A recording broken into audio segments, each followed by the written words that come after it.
Hello friends, Bangla activity চ্যানেলে আপনাদের সবাইকে ওয়েলকাম। প্রশ্নের মুখে পড়ে যা জানালেন প্রাথমিক শিক্ষা পর্ষদের সভাপতি গৌতম পাল। চলুন এ বিষয়ে আমরা দেরি না করে বিস্তারিত জেনে নিই।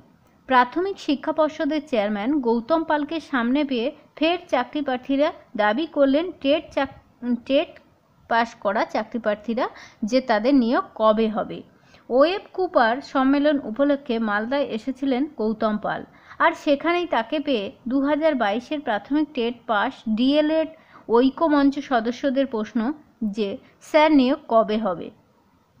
উত্তরে গৌতমবাবু নানান প্রশ্ন ওনাকে করতে থাকেন। উনি বলেন, একটাই কথা বলেন যে কেউ কিন্তু আবার হাত জোর করছেন, আবার কেউ বা প্রণাম করছেন, কিন্তু যতই কাকুতি মিনতি করেন না কেন দেখা গেল গৌতমবাবু যেটা জানালেন চাকরি প্রার্থীদের যে তিনি নানাভাবে চাকরি প্রার্থীদের বোঝানোর চেষ্টা করছেন যে নিয়োগ হবে, কবে হবে সেটা কিন্তু তিনি পরিষ্কারভাবে জানাননি। 2022-এর নিয়োগ কি হবেই? চাকরি প্রার্থীদের যখন প্রশ্ন করলেন গৌতম পালকে 2022-এর সঙ্গে 23-এর নতুন নিয়োগ একসঙ্গে হবে না আলাদা হবে, এবছরে কি নিয়োগ হতে পারে, চাকরি প্রার্থীরা এমনই প্রশ্ন করলেন গৌতমবাবুকে। এরকম প্রশ্নের মুখে পড়ে গৌতমবাবু প্রত্যেকের সঙ্গে কিন্তু ভালো ব্যবহার করলেন এবং কথা বললেন, তাদের আশ্বাসও দিলেন।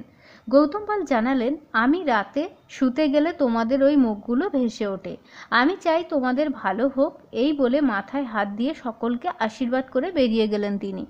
কিন্তু বন্ধুরা, একটাই প্রশ্ন যে তিনি কিন্তু পরিষ্কার করে কিছুই জানাননি যে আদৌ নিয়োগটা হবে নাকি চাকরি প্রার্থীদের সেই মধ্যরাতে চোখের জলে বালিশ ভিজবে কিনা। হতাশার মধ্যে কিন্তু দিন কাটাচ্ছে, তাদের চাকরিটা হবে কি হবে না এ প্রশ্নের উত্তর কিন্তু তিনি স্পষ্টভাবে দেননি। অনেক ধন্যবাদ সঙ্গে থাকার